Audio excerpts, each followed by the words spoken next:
आता बातमी सुनेत्रा पवारांची आहे। सुनेत्रा पवार पुण्यातल्या सर्किट हाऊसमध्ये सध्या आहेत आणि बैठकांचं आयोजन त्या ठिकाणी करण्यात आलेलं आहे। जिल्हा परिषद निवडणुकीतील विजयी उमेदवारांना सुनेत्रा पवार आज भेटणार आहेत। जिल्हा परिषदेत कुणाला अध्यक्ष करायचं यावर सुद्धा आज या बैठकीत चर्चेची शक्यता आहे। पदाधिकाऱ्यांसोबत तालुकानिहाय या बैठका पार पडत आहेत। आपण पाहतोय सुनेत्रा पवार पुण्यातल्या सर्किट हाऊसमध्ये सध्या आहेत आणि त्या ठिकाणी विविध बैठकांचं आयोजन करण्यात आलेलं आहे। या ठिकाणी जिल्हा परिषदेतील विजयी उमेदवारांसोबत सुनेत्रा पवार संवाद साधतील आणि महत्त्वाचं म्हणजे या बैठकीमध्ये जिल्हा परिषदेत निवडून आलेल्या या सगळ्या सदस्यांपैकी कुणाला अध्यक्ष करायचं त्या संदर्भात सुद्धा महत्त्वाची चर्चा पार पडू शकते अशी माहिती सध्या समोर येते। तर जिल्हा परिषदेमध्ये अजित पवारांच्या राष्ट्रवादीला आज यश मिळालं, त्या पार्श्वभूमीवर विजयी उमेदवारांची भेट सुनेत्रा पवारांनी घेतली। दरम्यान उपमुख्यमंत्री सुनेत्रा पवारांना मंत्री चंद्रकांत पाटलांनी एक मोलाचा सल्ला दिला।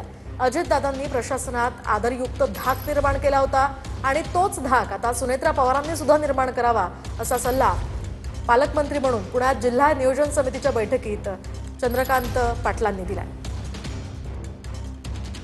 अजितदादा पवारांच्या ऐवजी ते गेल्यामुळे पालकमंत्री पुण्याच्या म्हणून सुनेत्रा वहिनींनी बैठक चालवली।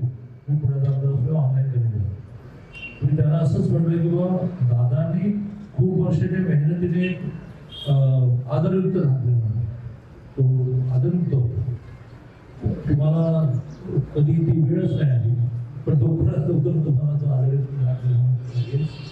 नंतर पुणे जिल्हा आणि महाराष्ट्रामध्ये प्रशासनावर जी दादांची पकड होती, आगे दादांनी कसे बघा असं होईल वहिनींना आव्हान केलं।